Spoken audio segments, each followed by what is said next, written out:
Okay, so we've got a couple more sections that we need to finish out session one. And this next one is probably the most important thing that y'all can actually remember when it comes to this course. What I'm going to tell you is what we're going to talk about from here on out. There's not going to be a day that goes by that we don't mention one of these three things, if not all three of them all the time. So this little section is what I call the big three: voltage, current, and resistance. So we need to know what voltage, current, and resistance are, because understand that what we're trying to do is we're trying to control the flow of the electron. Well, quite frankly, the flow of electron is called current. And so we're trying to control current. So we got to know what current is.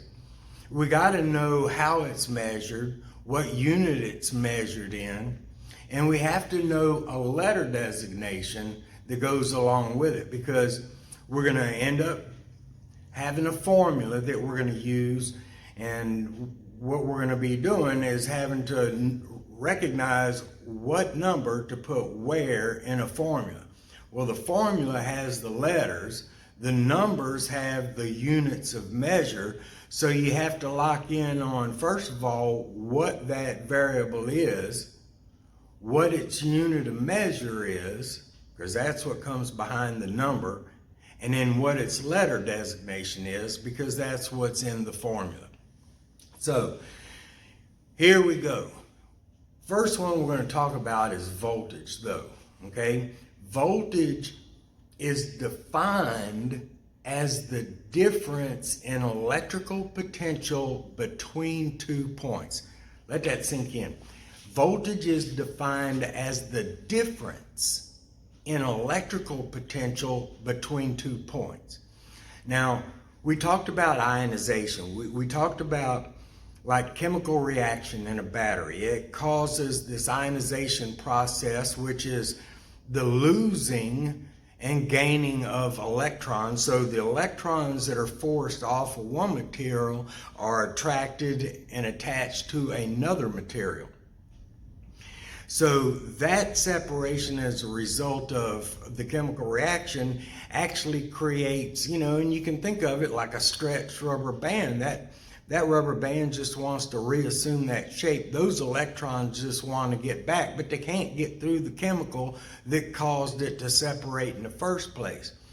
But if I hook some wire around up to a light bulb and then back down to the other side of that battery, I can create from that electrical difference more electrons on one plate than there are on the other. That difference will now cause those electrons to flow through that conductor. We're going to make it do some work for us and flow through a light bulb and come back to that other side of that source where there was the absence of electrons. So they're simply coming back just as a rubber band would assume its shape after you stretched it. So that difference is the result of that ionization. That ionization difference, as we call it, is referred to voltage.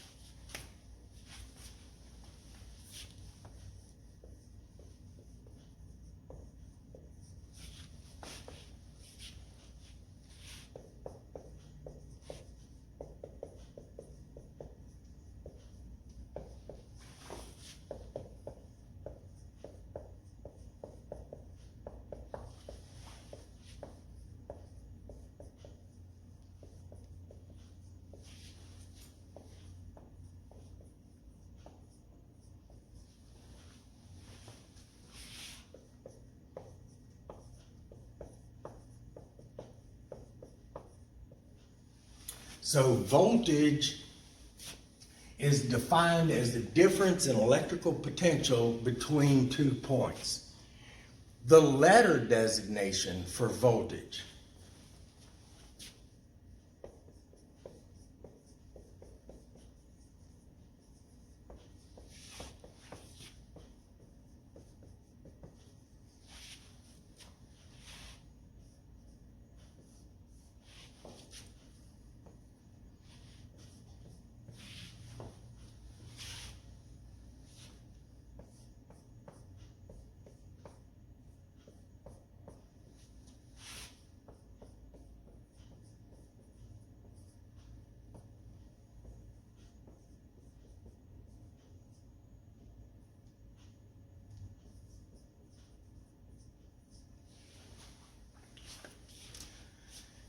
And then the unit of measure for voltage,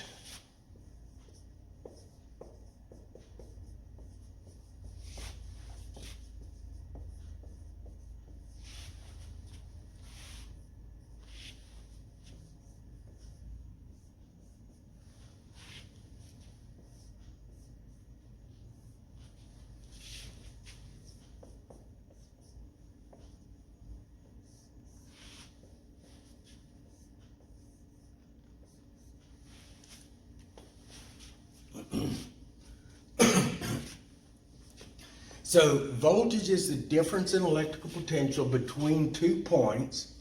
The letter designation for voltage is V, or sometimes you'll see it referred to as E. In this course, we stick with V as the letter designation, but back in the day, it was used as E, and E was short for EMF. EMF stood for electromotive force. Electromotive force, the force behind the motion of the electron, electromotive force. So that basically covers it, but you're going to need to know the definition, you need to know the letter designation, and you need to know the unit of measure.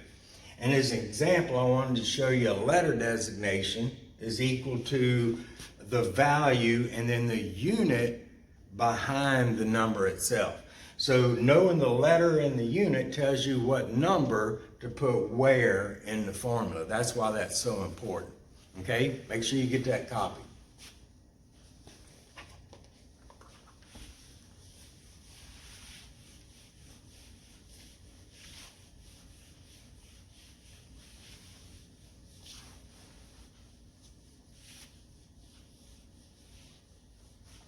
And just remember, folks, copy this stuff, because that means it's going in your eyeballs, and in order for it to get down to your hands, it's got to go through your brain at least one time. Like I said, I could have given y'all all kinds of handouts and stuff on this, but copying it works. And then when you actually copy it, then it goes back into your eye again, and it compares, and trust me, this many exposures just by copying it is going to be helpful. And if you want to do studying, studying is not a passive event. You don't sit there like you're watching TV, like, brr. No, it's an active event, which means in order to study, you have to be doing something. Either listening to a voice, or watching a video, or writing notes. That by far is the best way to keep stuff in your mind, is to write it until you don't have to look at it to keep writing it. That way you know how much you've studied and that you've studied enough. It tells you that you know it. But if you just go look at the book and go, hey, I studied enough. Well, you didn't. So studying is actually an activity. So write this stuff down, help yourself out, get your money's worth. All right, next one we're going to talk about is current.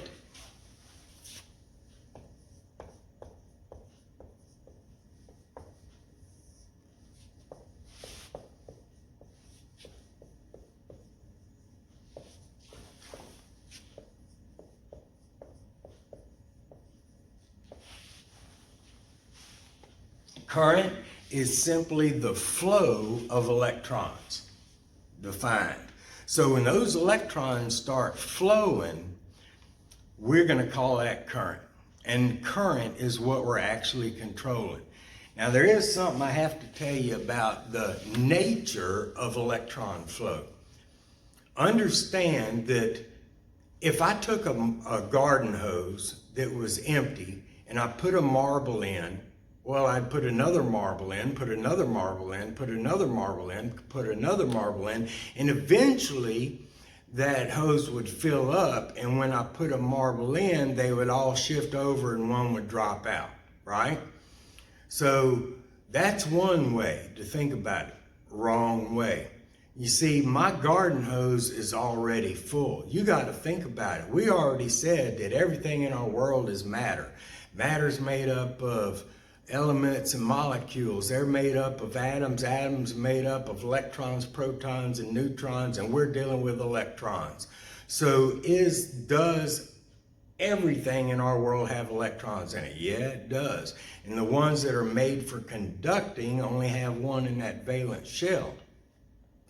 And so we have a loaded garden hose, a marble hose, is just ready to have those electrons pushed by one. And as soon as it does, there's one instantly coming out the other end. That's why if you think about it, if you turn on the lamp, you're not waiting there a couple of seconds before the old electrons make it up to the light bulb. No, they're there ready to go, and they get shoved through there.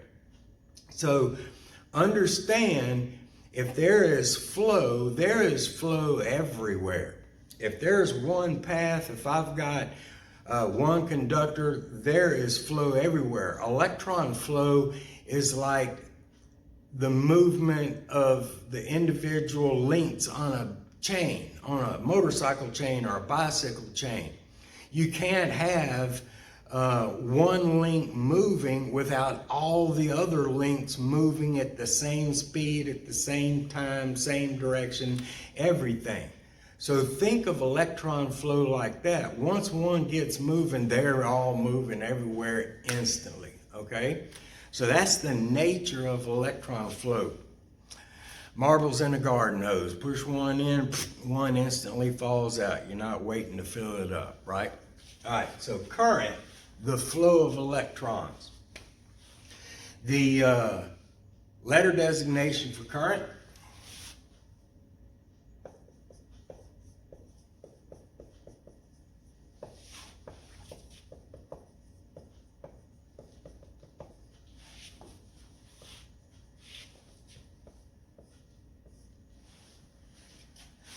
so yeah, I didn't make this up. I think C was already taken for capacitance at the time by Mr. Faraday. So they went with I. I is chosen for intensity of flow. So current, the letter designation is I. The unit of measure for current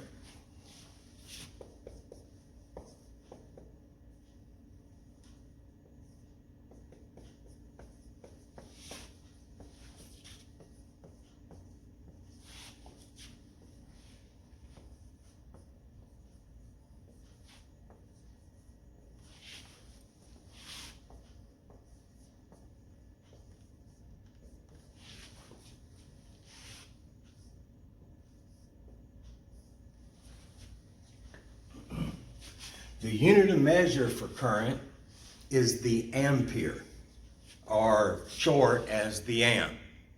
And the actual unit behind the number is simply an A. So that tells me if I see a number with A, I need to put that number where the I is in the formula. All right, so an ampere. What the heck is an ampere? Well, you got to understand we're measuring flow. Now, think about water flowing out of a garden hose. If I had the garden hose turned on, would I say, well, I got a gallon flowing out of this garden hose? Well, no, you wouldn't. You'd say I have a gallon per minute flowing out of this garden hose, or a gallon per hour.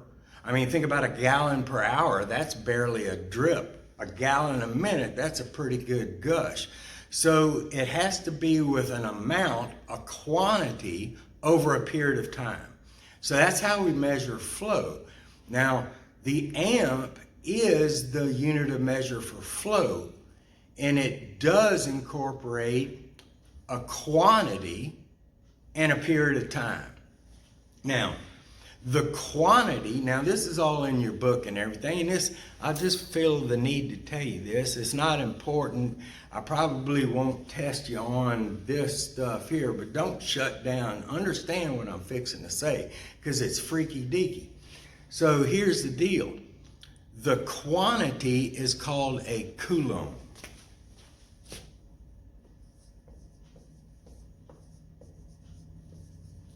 A Coulomb. Look it up in the book.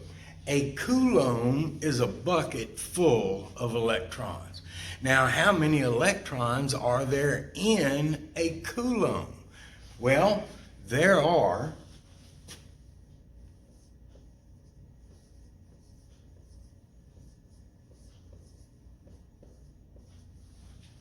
1.68 times 10 to the 18th power. Yeah, how much is that?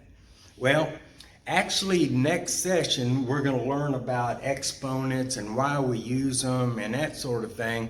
But I'll tell you this, 1.68 times 10 to the 18th is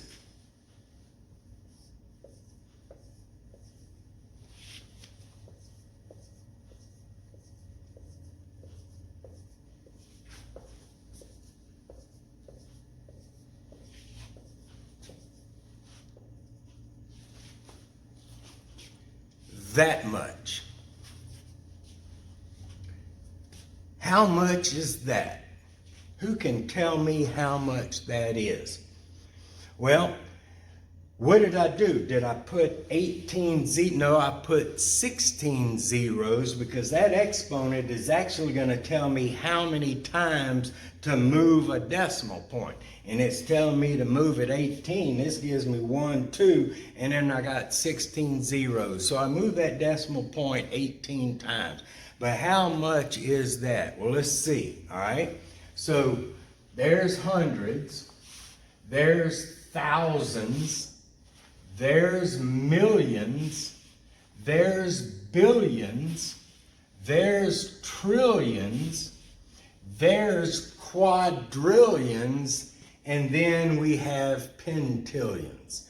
So that's 1 pentillion, 680 quadrillion electrons moving. That's a bucket full of electrons moving. And how long does it take to get them electrons past 1 point? The amount of time, don't forget that amount of time. Well, the amount of time is not 1 hour. It's not 1 minute. 1 second. So we're talking about 1 pentillion, 680 quadrillion electrons moving past a single point in 1 second, and that's 1 amp of current flow. 1 amp of current flow. First safety rule, it takes less than a ½ an amp to kill you. Now, we're all going into industrial trades here, and the first thing we need to realize is we need to be safe. Now, electricity is not something to fear, but you darn well better respect it. Because the first moment you drop your guard, you're not thinking about something, you're thinking about the fight that you got in the wife or that guy that cut you off on the way to work, and you're not fully focused in on what you're doing. That's when accidents happen. So, folks, let me tell you something. Electricity is not something to fear, but it is something you darn well better respect. 1 amp of current, that's a lot. So we don't deal with amps of current flow, not on the electronic side. That's electrical and power distribution and all that stuff. We deal on this side of the wall. We plug into a power supply. That power supply drops that down to a DC. And then we power up our electronics. Everything in electronics is powered by DC. We may actually distribute AC voltage, but then all of our electronics are powered by DC. And so our output currents are in the thousandths of an amp, or the millionths of an amp of current flow. So the amount of current that we're dealing with is negligible. The low voltages. Think about batteries. How much voltage is there in a battery? In your cell phone battery, in your car battery. About the biggest battery I know is a double battery, and that's 24 volts because a car battery is 12. So we're dealing with fairly small voltage values, which ultimately we have small current flows. And if we're dealing with thousandths of an amp and millionths of an amp, we need to learn a little bit about exponents, and that's going to be the next session. So you definitely don't want to miss that one. That's when I'm explaining how to use the calculator. Which, by the way, you need to make sure that you have a calculator for the next session. Now, I'm not a calculator salesman, and I'm not here to sell you a calculator, but I teach with the one that they sell out of the bookstore. It's the easiest one for people to get.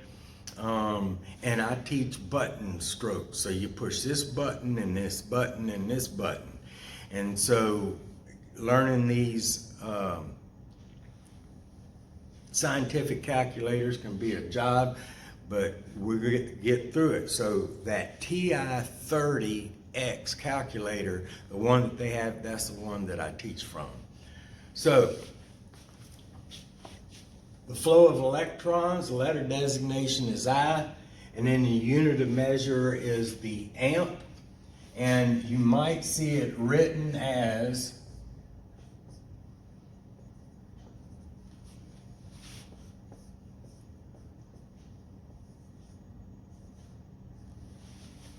the current, I, is equal to 2 amps. Unit of measure, letter designation. Okay? All right, get that. Don't really have to worry about the coulombs.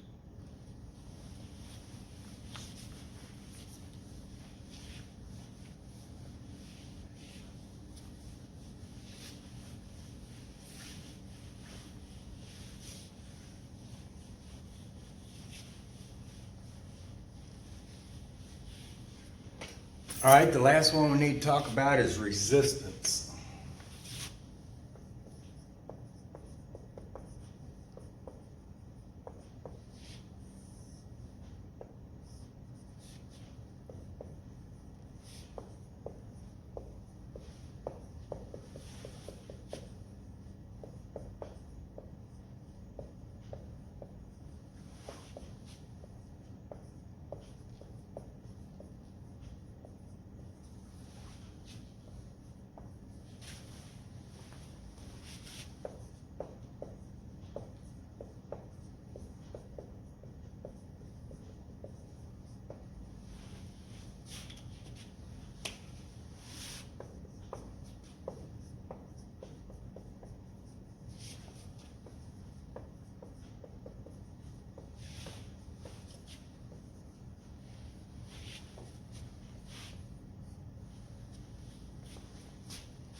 Okay, so the last of the big three is resistance.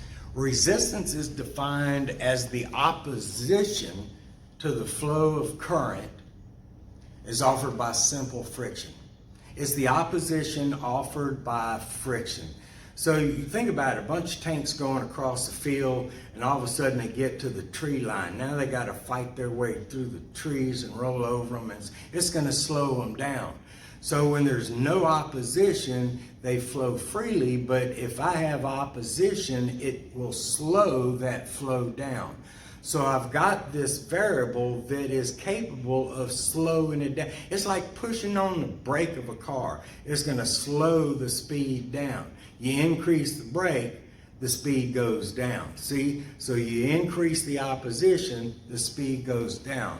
And resistance is exactly that. It's the opposition to current is offered by simple friction. Just stuff being in the way that those electrons have to fight their way through.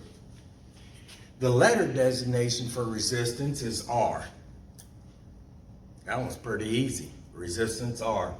And then the unit of measure is called the ohm. They use the omega symbol to represent the ohm. And you would probably see it written something like this.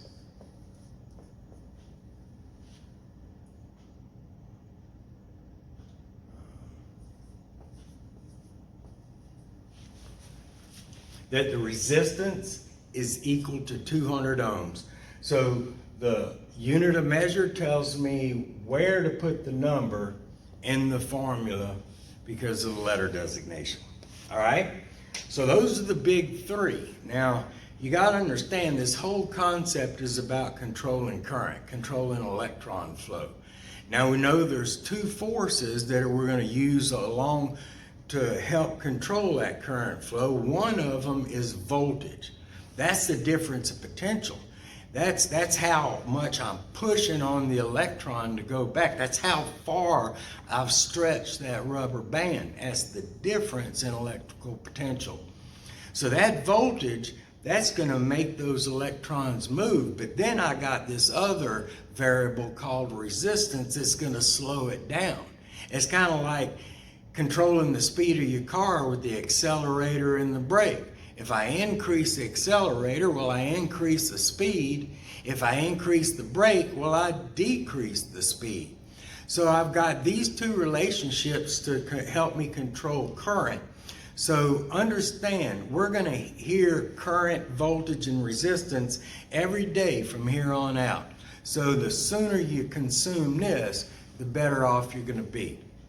We've got one more little section here, and then we'll do that in another short video, and then that'll be it for session 1.